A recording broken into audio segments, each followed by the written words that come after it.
Il arrive plus que jamais, on l'a compris, en position de force et sous le feu des projecteurs. Avec nous pour en parler, Jérémy Steen, sénateur républicain au Sénat de la Louisiane. Merci de réagir sur l'antenne de France 24. Tout d'abord, que pensez-vous de l'appel solennel de Joe Biden que l'on vient d'entendre depuis le bureau ovale? Il a appelé à faire baisser la température. Oui, merci Sandrine, je suis ravi d'être avec vous.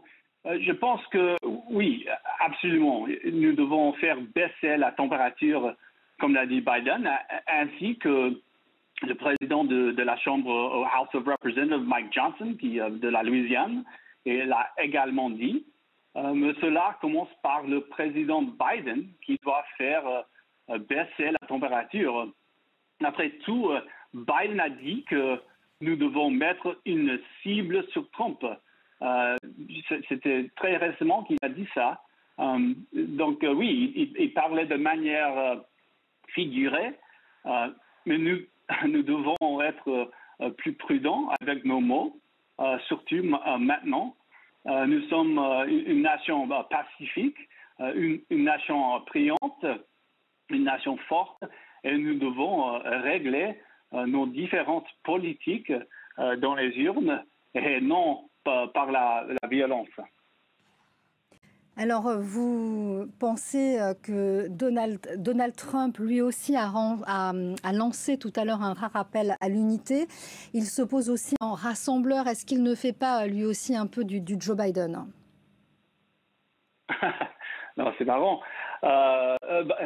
Écoutez, c'est Biden et les démocrates qui ont constamment appelé à la violence contre Trump, même si, comme j'avais dit, c'était de manière figurée.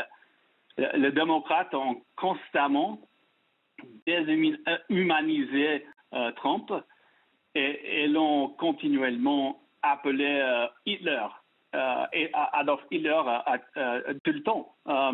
Donc, cela ne contribue pas à un discours politique civilisé, mais comme Biden et Mike Johnson a dit aujourd'hui, il faut bien sûr baisser la température.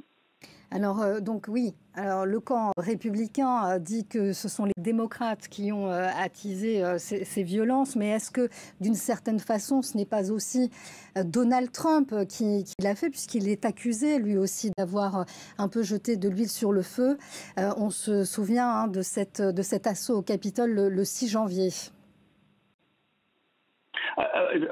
Pardon, j'ai pas entendu la dernière question.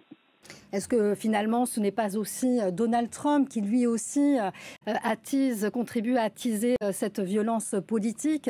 On se souvient des scènes particulièrement violentes du Capitole du 6 janvier. Ben, oui, mais écoutez, Donald Trump, il faut savoir, il est quelqu'un qui est très fort et il montre de la force. Et peut parfois, oui, être diviseur de temps en temps, comme presque malheureusement tous les politiciens, si on veut. Mais nous avons besoin, surtout maintenant, un homme avec la force et le courage de Trump à la Maison-Blanche, surtout avec ce qui se passe au Moyen-Orient, en Ukraine, etc. Et, écoutez, moi, je viens d'une ville, Lac-Charles, Louisiane, où on fait beaucoup d'exports de gaz naturel liquéfié en France pour réchauffer toutes les maisons en France avec Engie et Total.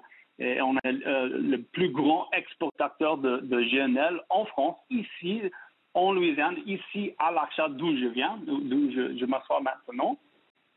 Et c'est Biden qui a fait le pause.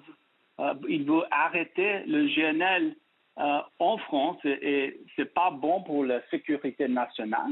Et non, c'est pas bon pour la sécurité globale.